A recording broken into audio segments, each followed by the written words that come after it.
Вітаю, шановне спадарства. Шчыра прызнаюся, часам гляджу першую праграму беларускага тэлебачання. Папраўдзе, толькі навіны, бо мне цікава з прафесійнага гледзяшча, як там падаюць падзеі афіцыйныя ўлады. І вось аднойчы пасля выпуску навінаў выпадкова натрапіў на тэлевізійны дыялог з госцяй студыі.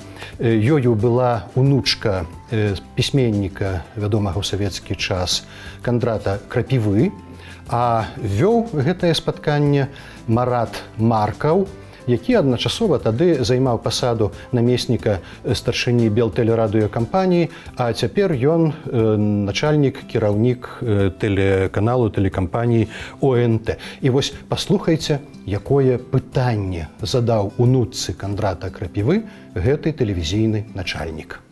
Почему Кондрат Крапива, если ударение по правилам должно ставиться Крапива? Прызнацца, я аслупянеў. Па якіх такіх правілах?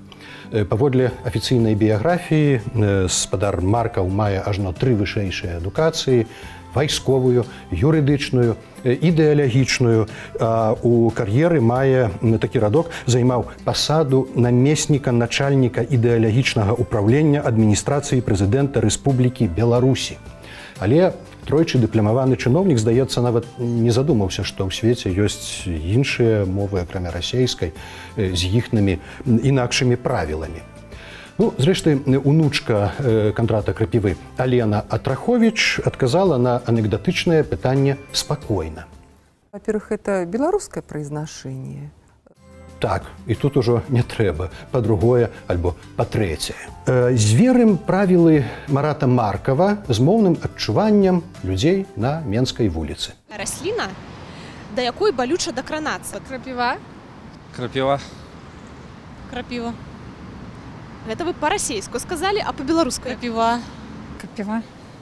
Цікава, што некаторыя адказвалі крапіва, бо гэта, відаць, звыклае для іх слова, будучы перакананымі, што слова гэтае расейскае.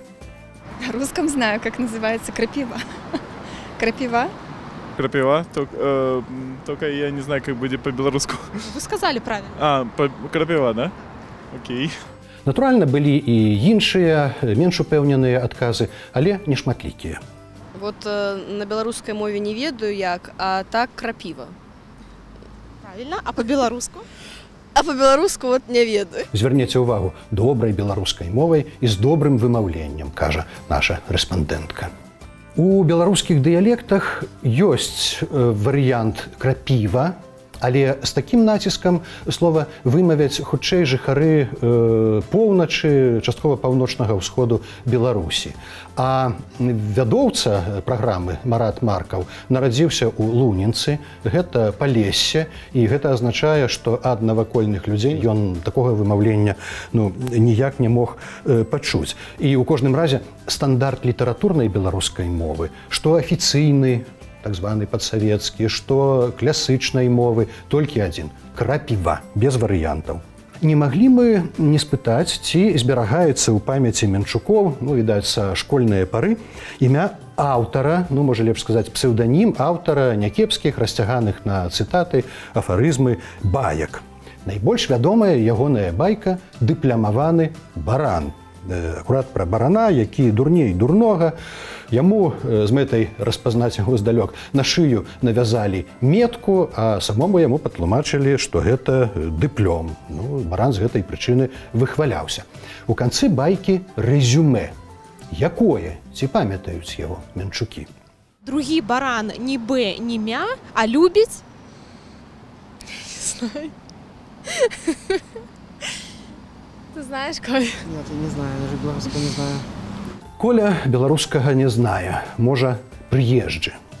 У людзей, якія хоць і нарадзіліся і жылі ў Беларусі, але лёс іх пазначаны некалі дазволенымі масавымі вызваленнямі ад беларускай мове як прадмету, гэта калі-нікалі праяўляецца.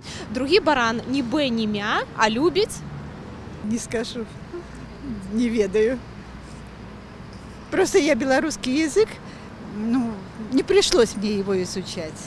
І ўсё ж народ збольшага прыпамінае канец патрэбнага нам радка. Другі баран ні Б, ні мя, а любіць Гучное імя. Громкое имя. Гучное имя. другі баран ні Б, ні мя, а любіць Гучное имя. Ведаюць і правільна вымаўляюць і псеўданім аўтара. Кондрат Крапива? Ну, фамилия Крапива, а имя не помню. Кондрат Крапива. Хаця было і такое. Мабуть, Якуб Колос нейкі, не? Кондрат Крапива. Ось. Адказ, які наўпрост нагадаў нам Марата Маркава, быў адзіны. Крылоў? Нет, нет, нет, нет, нет, нет, нет. Узгадвайце першае пытанне, якое я вам задавала. Кондрат Крапива? Роля гэтага пісьменніка і дзеяча, мякка кажучы, неадназначная. Скажам, байка «Сава, асёл ды сонца», яе цытавалі некаторыя нашыя рэспандэнты, напісаная ў 1927 годзе, і многія не ведаюць, што гэта быў пасквіль на беларускіх незалежнікаў, на беларускіх адраджэнцаў. Крапіву не закранулі сталінскія рэпрэсіі. У гісторыі мовазнаўства ён зазначыўся як адвакат русіфікацыі граматыкі беларускай мовы. Ну, але пакінуў нямала сапраўды таленавітых літаратурных твораў. У школе яго вывучалі ва ўсе часы. Псеўданім свой сатырычны ён тлумачыў у вершыку зноў жа такі з школьнай праграмы вядомага. «Я ў мастацкім агародзе толькі марная трава, а якая смех ды і годзе, я пякучка крапіва». Тут з націскам памыліцца немагчыма, рытм радка. Такім чынам, наш народ ведае і слова «крапіва» з адпаведным націскам, і тое, што гэтае слова беларускае і што прозвішча псеўданім пісьменніка ад беларускага слова. Ну, а кіраўнік тэлекампаніі не здагадваецца, што акрамя расейскай мовы тут ёсць і беларуская. У сэнсе не ведае таго, што ведае народ. Ну, можа, ідэалагічны начальнік беларускага народу ідэалагічна да гэтага народу і не належыць.